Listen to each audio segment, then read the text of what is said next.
Nation Summit, the gathering we sponsor every year that gathers together teachers and students and parents and the best minds in education to talk about what so many Americans identify as the most important priority faced by our nation domestically.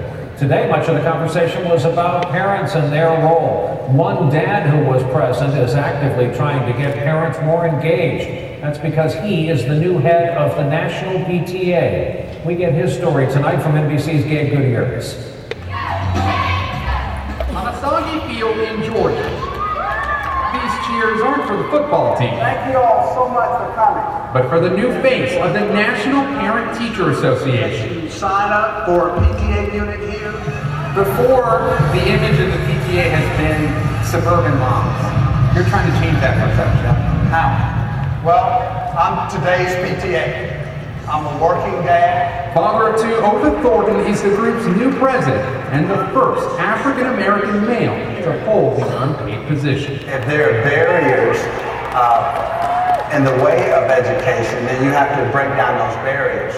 No stranger to challenges, Thornton is an Army Lieutenant Colonel who earned the Bronze Star in Iraq. Gunners only, go down to the field. Now retired, he trained soldiers as a contractor at Fort Stewart. Thornton says that discipline and his own struggles growing up helped him relate to today's most at-risk kids. When you're in poverty, it can be hopeless. He was 13 when his father disappeared, leaving his mother to care for 7 children. I didn't know why, and I was angry. But he channeled that anger into education, and when he had kids of his own, he joined the local PTA and grew it from just 7 parents to 400. He now wants every father involved. Men make up just 22% of the PTA. We're having family reading nights, and we're targeting communities. The group is now providing some kids free e-readers and holding more membership drives like this one. If we can draw more of the men into it as a whole family unit, it's going to make a tremendous impact. It's extremely important if we're going to sustain our membership. A combat veteran with a new mission. I'm here to serve the children of our nation. Changing America's classrooms, one parent at a time. Gabe Gutierrez, NBC News, Brunswick, Georgia.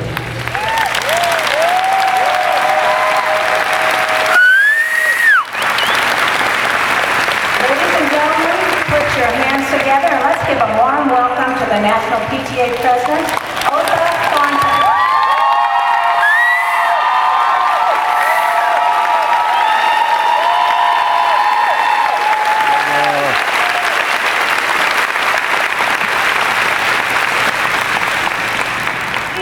Good morning. Great to be back in California. This is my 3rd time this year. And I have to tell you that California holds a special place in my heart.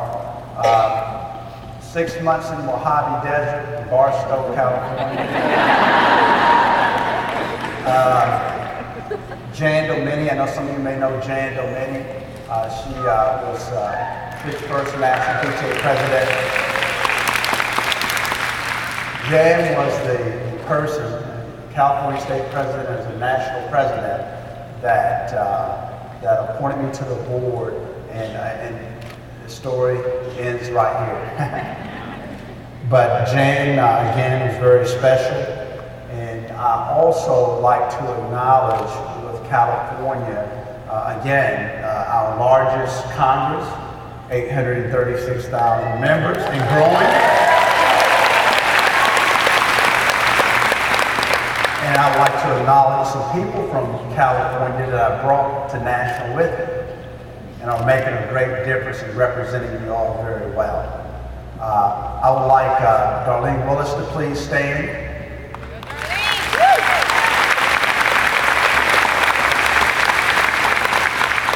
Darlene is on our Field Services Committee and is doing an outstanding job.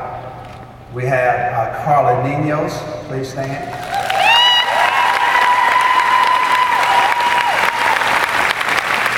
She is our Field Services Committee also doing a wonderful job.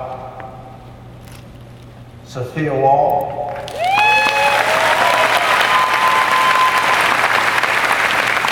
California Board of Directors and also on my Finance Committee Then we have Brian Bonner, please stand.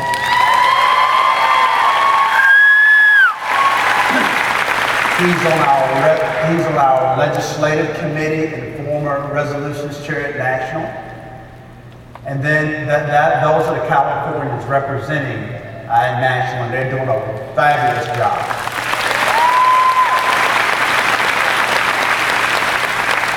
And I would be remiss if I didn't introduce our staff that does a great job every day in supporting us. We have Deb Walsh, she's over our national service reps.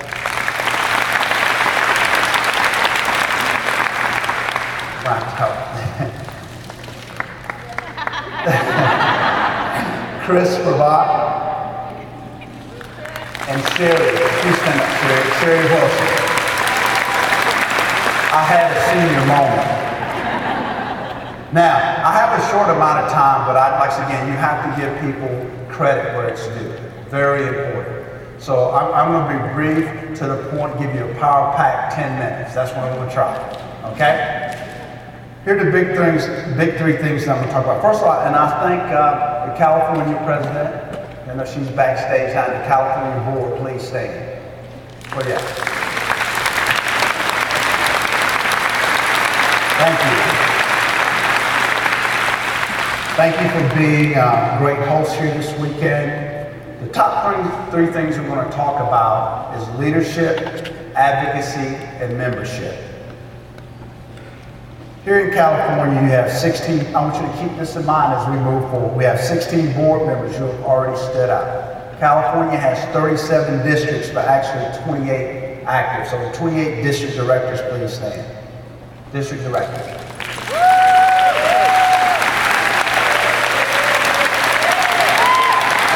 Thank you. And we have 37 council presidents. The council presidents, please stand.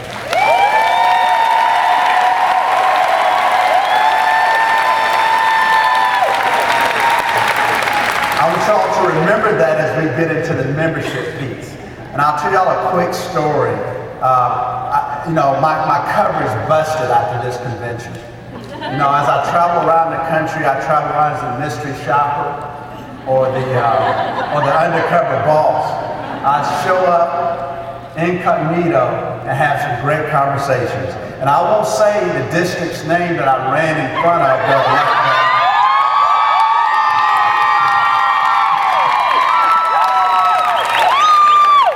but I had a very interesting conversation, and they represent the PTA very well. So thank you. And District 33, where you at? I was out there in March with them for their diversity inclusion, which was a great thing. Now on the leadership piece, a couple of quotes. People remember quotes. First quote is, "It is better for an army of sheep to be led by a lion than an army of lions to be led by a sheep." Leadership is the most important thing of any organization, whether you're running a PTA local unit, whether you're running a faith group, whether you're running a military. Leadership is most important. Why is that, Otha? Because leadership sets the tone, it sets the climate, and everything to your people and your organization. And we have the national standards that we go by, and I'll just talk about a couple of them today. The first one is welcoming families. Ask yourself, as a leader, are you welcoming families in your PTAs? Number two, are you communicating effectively? Are you doing the best you possibly can to communicate with different people in different communities? There's hundreds of languages here in California, the most diverse state in the union. And we don't get to numbers towards the end here, because I want y'all to absorb the numbers, because I'm going to challenge you. If you want to increase your membership, I think I have some recommendations to assist. The next one is supporting student success. Whatever area code you're in, whether you're 90210 or 90337, we want to support student success across the board. That's very key. And the next thing is that of sharing power. I find that to be one of the toughest things in PTAs across the country. You know, it's nice to share power, but it's easy to talk about, but very difficult to do. I want you to think about that. We'll come back to that. And next thing, how are my first timers here? My first time convention.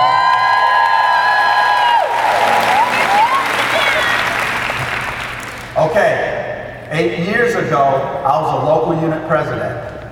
That's scary, isn't it? You can be here in 8 years. So, with that being said, here's some advice I have for you. You have to read to lead.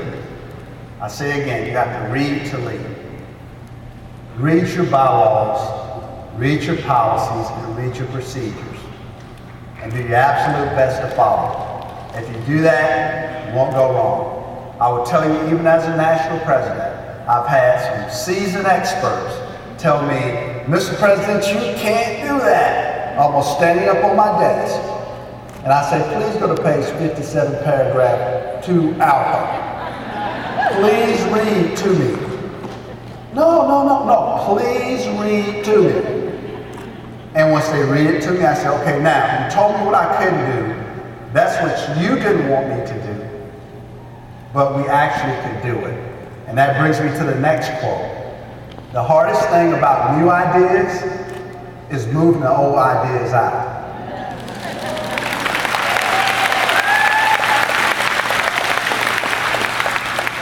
As a leader, you have to be informed. As you go to your principals, your board of educations, and this takes me to advocacy also, and your congressmen and senators, you have to be informed. If you go before these bodies and people and you don't know what you're talking about, they write you off mentally. And we don't want that to happen to us. We want to be informed advocates. And that takes us to, like I said, the second area, advocacy. That's what PTA was founded upon, advocacy. Not fundraising, advocacy.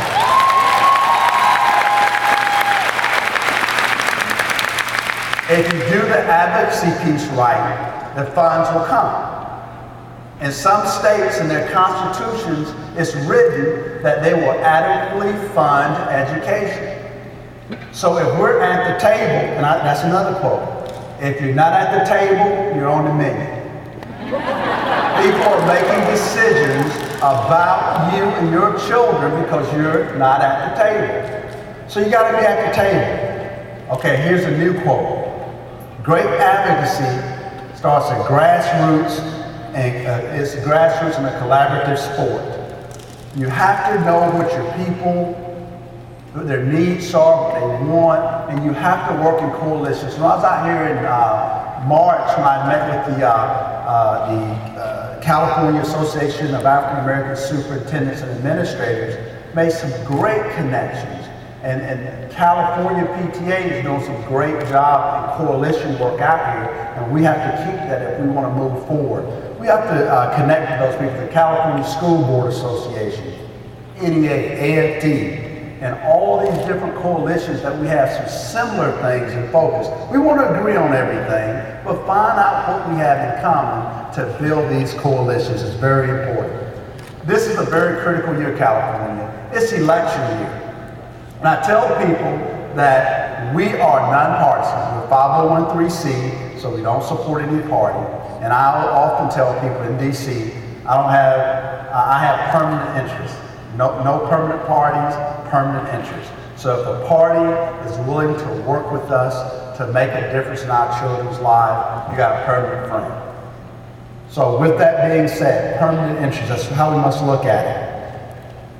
Elections. We have candidate forums, and I commend California on doing a candidate forum today at 12 o'clock. Make sure you're there. You need to know what people are thinking and what they're doing to support your children in their education. Critical.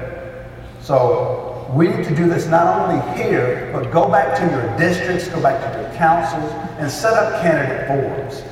And we have it online, www.pta.org, advocacy tools. So you can see how to set up a candidate form, very important. And most importantly, don't just talk about it, get out and vote. Get out and vote. When I go to DC, when I talk to your congressmen from California and your senators, I say, listen, Mr. Senator or Mr. Congressman, California has 836,000 members and they vote. So we need you to support education. Right now we're pushing a big piece of legislation called the Family Engagement and Education Act, where we're trying to get additional funding in the budget, I think a 3% increase, so that we can give more funds back to our school districts to encourage parent engagement and family engagement. So it's very important that you continue to help fight us, not us, but the Congress, in making that happen. That's that military coming out of it. But we really have to fight for our kids. So talk to your congressmen and senators and ask them, have they signed on to the bill? Now my Georgia map says we have 45 senators and congressmen that have signed on. And I think there's like 535, if I'm not mistaken. So everyone in California, you need to make sure that you get a hold of your people and make sure they're signed on to our Family Engagement and Education Act. Okay, by a show of hands, as advocates, how many of y'all have heard of ALEC, A-L-E-C, American Legislative Exchange Council? Raise your hand. Okay. ALEC this is a very conservative group that everything that you fight for, they fight against. They fight for vouchers, to have vouchers at school, taking monies out of public schools. And another military quote is, if you know yourself and you know your enemy, you need not fear the result of 100 battles. You got to know what you're fighting against. So study, research, get those things accomplished so you can be an informed advocate on what you do. And the last thing, membership. Membership. Over the last few decades, we've been losing members at PTA. And here's some recommendations. I've been talking to some other states. I've looked at California and said, what can we do better in California? Because California does it best, right? That's what they tell me. That's what they tell me. So let's talk about it. Last report I pulled on California, again, 836,265 members. This year you've been on a 2% decline. So you have until June the 30th to get up there, right? Okay, so I know you're going to do it. How can we change the membership decline in California and other states in the union? Who's heard of School of Excellence? Okay. The School of Excellence program at National PTA, that's an engagement program where basically your school can enroll and we help you do a roadmap on earning the School of Excellence Award. And that particular program helps engage your parents, your community, your businesses. So if you're not a member, if you're not enrolled already, please go enroll in the School of Excellence. Who's heard of the Every Child in Focus? Half of y'all should have heard about it this weekend. Every Child in Focus. As president-elect, when I used to travel around the country, I'll hear people say, Otha, what are you going to do about our children? You never talk about our children. So we put a program that will be in the back-to-school kits this year, where every month we recognize the different groups of children. So for instance, in September, it's the month of the Hispanic child. In the month of October, month of the urban child. November, the Native American child. December, the special needs child. January, the suburban child. February, the African American child. You can find this on the website. I see some people writing very feverishly. March, the foster child. April, the military child. May, the Asian Pacific Islander child. June, the rural child.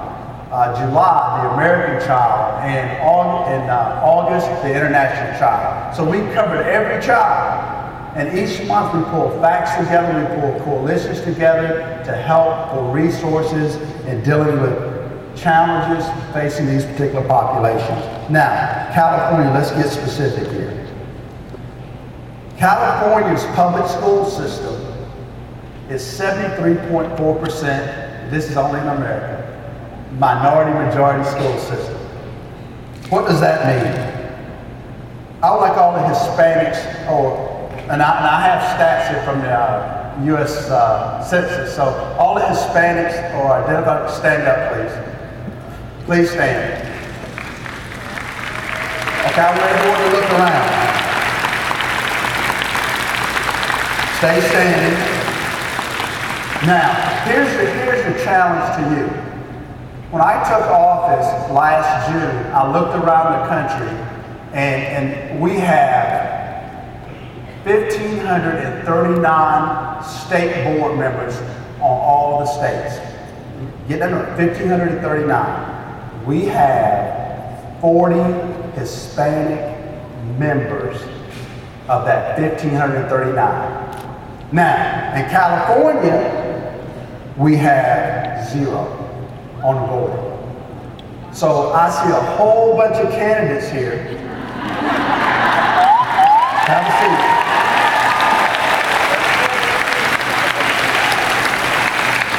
I see a whole bunch of candidates here to be at the table.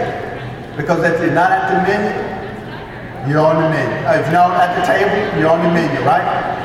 So you need to be at the table to make those decisions for your communities. It's very important because it's a community thing. Asians, please stand. You identify yourself as Asian American.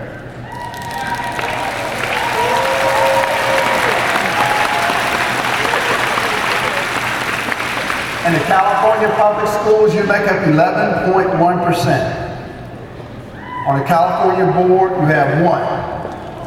So you need 1 more. Have a seat. I'm just joking with you. Okay. So I can go on and on and on and on. Men. Stand up, men.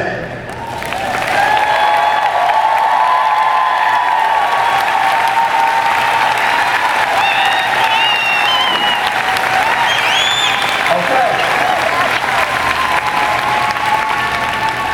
This is self-reported. There's 16 California State PTA board directors, 15 female, 1 male.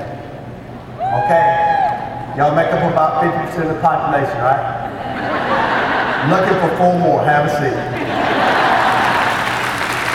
So I said that to say, and I did that on purpose. The reason I did that is to show you have to have diversity in your units, whether you're state, whether you're district, whether you're council, you have to have that diversity at the table.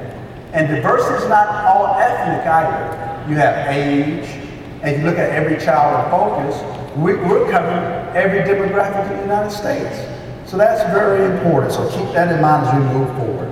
And different types of PTAs. In one state, I think the state of Maryland, we had a grandparents PTA. Imagine that. Here in California, we have a juvenile hall PTA. Where you at?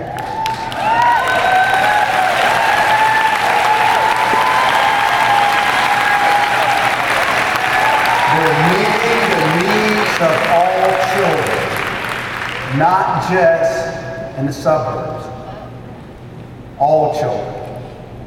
And if we mean that, we have to go to different places. In one state, they just stood up a statewide Latino Hispanic PTA because of the migrant workers in the community. They want to address the challenges of the children of migrant workers. Is that an issue in California? Okay, so we have to deal with those type of issues if we really mean we want to deal with all kids. And in closing, how long is that? I try to keep it right now. But if I forgot anybody or anything, please forgive me. But I really love you, I appreciate you, and at the end of the day, that's what it's all about. I've been to 25 countries in the world, lived in 2. And the average person in the world, they just want love, security, and respect. That's it. If you provide that to people, you will grow your membership. Okay? power sharing is a major challenge in PTA. People will fight to the death to keep power. They will. And you're not taking my PTA?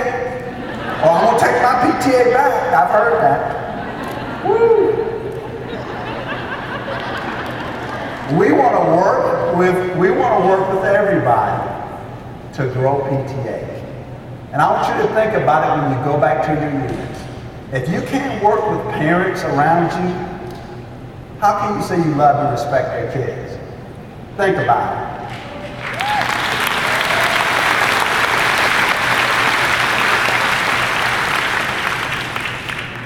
And as I walk away, remember, you all are ambassadors for PTA. When people look at you, do you want them to say, hey, California Association of Superintendents, please stand. Thank you for coming out.